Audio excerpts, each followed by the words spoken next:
After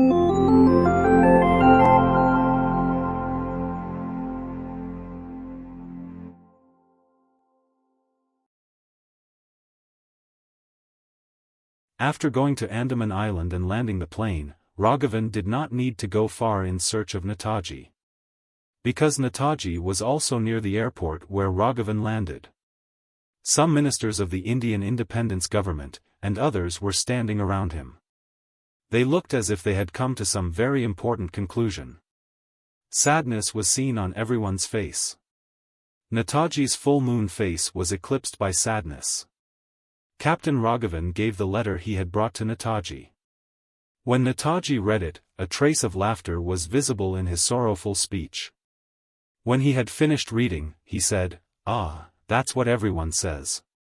We are giving up our lives, you alone must somehow survive, and stay alive for the liberation of Mother Bharat. Captain Raghavan, you don't need to go back. I have sent a letter to your general. Kumar has praised you very much. I am giving you the rank of lieutenant colonel according to his recommendation," Netaji said. Everyone there shouted, "Jai Hind. My friends, this may be the last thing I do, from the post of Commander-in-Chief of Independent India."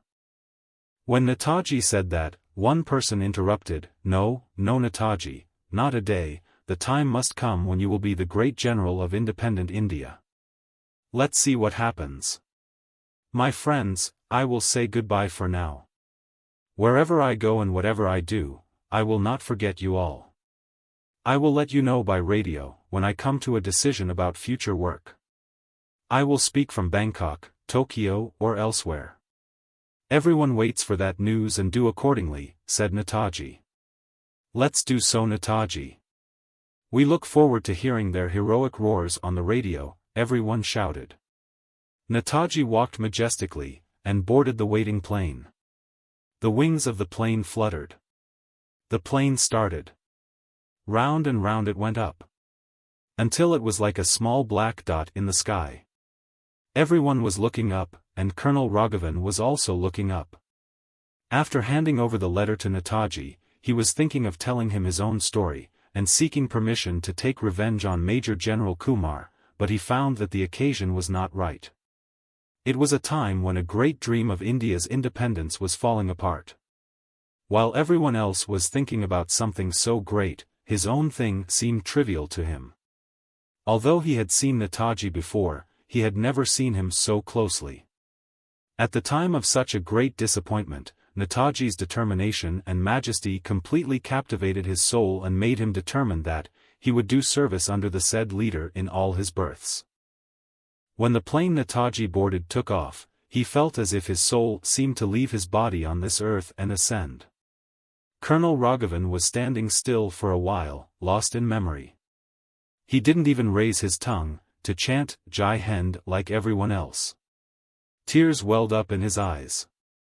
He had lost even the power to use his hand to wipe away his tears. Raghavan was wandering in Burma for some time like a ship, without anchor, without rudder, without sailors, tossed in the middle of the sea, by the waves and drifting in the direction of the wind.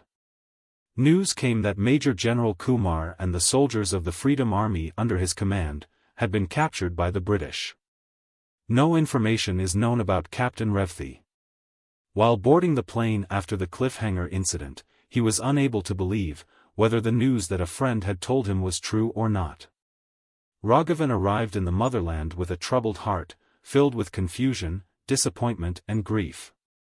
While wandering around aimlessly, one day, he read in a newspaper that Major General Kumar had been liberated from the Delhi Red Fort. Then he wandered in search of him.